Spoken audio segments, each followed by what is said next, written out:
Hello everyone, good morning, welcome back to my channel Aishanjan. আর এখন বাজে সকাল 6:30 আর এখন যাচ্ছি আমরা জিমে। আমরা বেসিক্যালি যেই জিমটাতে এখন যাচ্ছি মানে এটা হচ্ছে আইনক্সের মাল্টি জিম প্রো। এটা হচ্ছে আমাদের যে আইনক্স জিম রয়েছে তারই একটা শাখা। আজ যাচ্ছি ওই জিমে। তো এখন আজকে শুধু আমাদের জিম যাওয়ার লুকটা দেখো, মানে বেসিক্যালি শুধু আমারটা দেখো। আজকে আমি এইসবে স্নান করেছি, স্নান করে আজ যাচ্ছি জিমে। তারপর যাব ওখানে গিয়ে চুলটা একটুখানি ভালো করে বেঁধে নিলেই হবে। আজকে না ওই জিমটাতে যেতে প্রচণ্ড ইচ্ছে করছিল। অনেক দিন থেকে ভাবছিলাম স্যারের এই জিমটা আমাদের রাধামণি বাজারে হয়েছে, যাব করে আমার আর ঠিকঠাকভাবে যাওয়া হচ্ছিল না। রানীহাটি জিমতে এখন তো যাচ্ছি না, তোমরা সবাই জানোই, কারণ ওখান থেকে 1 মাসের মতন ছুটি নিয়ে আমি চলে এসেছি। তো তারপর হচ্ছে এখন আবার আমি আইনক্সের এই মানে আমার যে পুরোনো জিমটাতে, এটাতে ভাবলাম শুধু শুধু ঘরে বসে থাকবো কেন, যেই 1 মাস আছে সেই কি 1-1.5 মাস আমি এই জিমটাতে জয়েন করে নেবো। তো এই জিমটাতে জয়েন করে নিয়েছি, সেটা তো তোমরা জানোই। তো তারপরে এখন ভাবছি যে এই জিমটাতে একবার স্যারের যেহেতু নতুন হয়েছে, যাবো করে যাওয়া হয়নি। আজকে সোনামণি বললো চল ওই জিম থেকে ঘুরে আসি। সেই জন্য ভাবলাম যে সারাদিনের কি করব না করব, যাই তোমাদের সঙ্গে আজকের ব্লগটা শেয়ার করি। তো চলো আজকে দেখা যাক কিভাবে আমাদের দিনটা কাটে। আইনক্স মাল্টি জিম যেমন বাড়ির আমাদের খুব কাছেই, হেঁটে যেতে খুব একটা বেশি সময় লাগে না, ওই মিনিট 5-7 মতন হলেই হয়ে যায়। আর একটু তাড়াতাড়ি হাঁটলে তো 2-3 মিনিটের মধ্যেই আমরা পৌঁছে যাই। কিন্তু আমরা যে রাধামণির আইনক্স মাল্টি জিম প্রোতে যাচ্ছি, এখানে কিন্তু যেতে হলে টোটোতে যেতে হবে। প্রায় 5 থেকে 6 কিলোমিটার রাস্তা, অতখানি কি হেঁটে যাওয়া যায় বলো? তাই আমি আর সোনামণি অত ভোর মানে প্রায় 6:30 বাজে আমরা উঠে পড়েছি টোটোতে। আর কি ঠান্ডা! ভেবেছিলাম স্নান করেছি খুব একটা ঠান্ডা লাগবে না, কিন্তু ওই যে ঠান্ডা পড়ে গেছে। আর টোটোতে যাওয়ার সময় যা বাতাস দিচ্ছিল, আমি আর সোনামণি তো দুজনেই প্রায় মানে ঠান্ডাতে কাঁপছিলাম। কি আর করা যাবে, সোয়েটার নিয়ে আসিনি, তাই আফসোসের আর শেষ নেই। ভেবেছি এরপরে যখন আবার আসবো তখন আমরা সোয়েটারটা নিয়ে আসবো। তো চলো, টোটোতে কথা বলতে বলতে চলে এসেছি রাধামণি বাজার। আর এই যে আমাদের আইনক্স মাল্টিজিমের বড় সাইজের একটা পোস্টার। ও বাবা, একদম নিচের দিকে দেখো, একদম গোডাউনের ভেতর দিকে। চলো যাওয়া যাক। ঢাল দিয়ে নেমে যেতে হবে, বাবা পড়ে যাবো দেখি। এই দেখো, জিমে ঢোকার মুখেই এত বড় আর একটা পোস্টার। কত বড় দেখেছো? তোমরা যারা জয়েন করতে চাও, রাধামণির কাছে আছো, তারা কিন্তু অবশ্যই জয়েন করো। খুব ভালো জিম এবং এখানকার স্যারও খুবই ভালো। কোচ হিসেবে আমার স্যারকে তো দারুণ লাগে।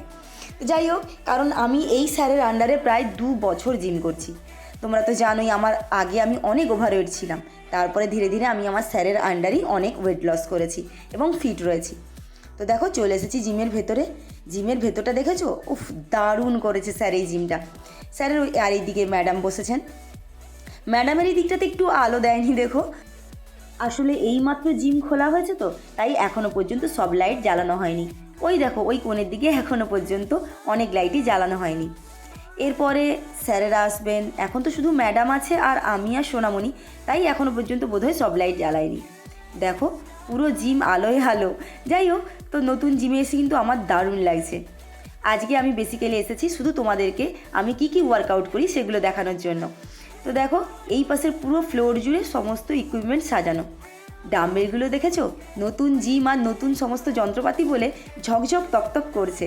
এই জিমটা কিন্তু খুব বেশি দিন উদ্বোধন হয়নি, এই মাস 2-3 হলো, তাই আমিও চলে এসেছি আমার ভিডিও কভার করতে নতুন জিমে। কেমন লাগছে জিমটা তোমরা কিন্তু কমেন্ট করে অবশ্যই জানাবে। চলো পুরো জিমটা একটুখানি ঘুরে দেখা যাক।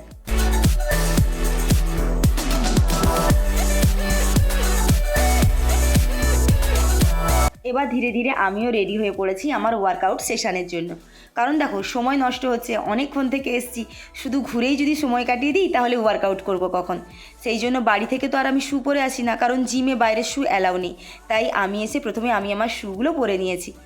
আর ওই পাশে দেখো নতুন জিমের কাবার্ডগুলো, ওই কাবার্ডে কিন্তু সমস্ত জিনিসপত্র মানে যারা এখানে ওয়ার্কআউট করতে আসে তাদের শ্যু, জামা কাপড়, ব্যাগ, টাওয়াল ওখানে রাখা হয়। বাবা আমাকে অনেক দিন আগে শ্যু পরা শিখিয়েছিল, এমনভাবে সুন্দর করে পরা শিখিয়েছিল, কিন্তু আমি না ভুলে গেছি, তাই আমি এখন নিজের মতন করে শ্যু পরতে শিখেছি। যাই হোক, তো চলো এখন আজকে ওয়ার্কআউট সেশন শুরু করি। তার আগে কিন্তু চুলটা বেঁধে নিতে হবে। সোনামণিকে আসার সময় অনেকবার বলেছিলাম যে তুই কিন্তু চিরুনিটা মনে করে নিয়ে আসবি, কারণ আজকে আসার সময় স্নান করেছি, শুধু স্নান নয় সঙ্গে শ্যাম্পু করেছি। আর ভুলেই গেছিলাম যে আমাকে জিম আসতে হবে। তো স্নান করার পর মনে হচ্ছে যে আরে আমি তো জিমে যাব, তো চুল বাঁধবো কী করে। তো যাই হোক খোলা চুলে চলে এসেছি, চিরুনিটাও নিয়ে চলে এসেছি, জানি এখানে এসে চুলটা বেঁধে নেব। খোলা চুলে ওয়ার্কআউট করা একদম অসম্ভব। আর জানো তো খোলা চুলে করা মানে যখনই করতে যাব তখনই চোখে মুখে চুল চলে আসবে। চুলটা আমার এখনও ভিজে, চুলটা শুধু একবার দেখো লিক লিক করছে। একে তো অনেক চুল আমার উঠেই গেছে শ্যাম্পু করে করে, তো যে কটা চুল অবশিষ্ট আছে সেটুকুই আছে আর কি। চলো ওয়ার্কআউট সেশন শুরু করি আজকে।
তো চলো আজকের মতন ওয়ার্কআউট আমাদের শেষ হলো।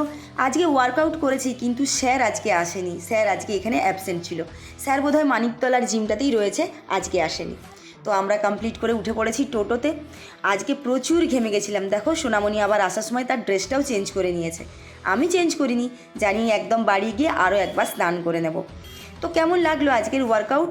আজকে কিন্তু মানে একদম ফিক্সড যেটা করি প্রত্যেকবার সেভাবে করিনি, আজকে ব্যাক আর লেগের মিলিয়ে করেছিলাম। আশা করছি তোমাদের ওয়ার্কআউটগুলো ভালো লেগেছে। যদি ভালো লেগে থাকে তাহলে কিন্তু কমেন্ট করে অবশ্যই জানাবে, আর জিমটা কেমন লেগেছে সেটাও কিন্তু জানাবে। চলো ভিডিওটা আজকে এই পর্যন্তই থাক। তোমরা সবাই ভালো থেকো, সুস্থ থেকো, দেখা হবে নেক্সট ভিডিওতে। ততক্ষণ পর্যন্ত টাটা।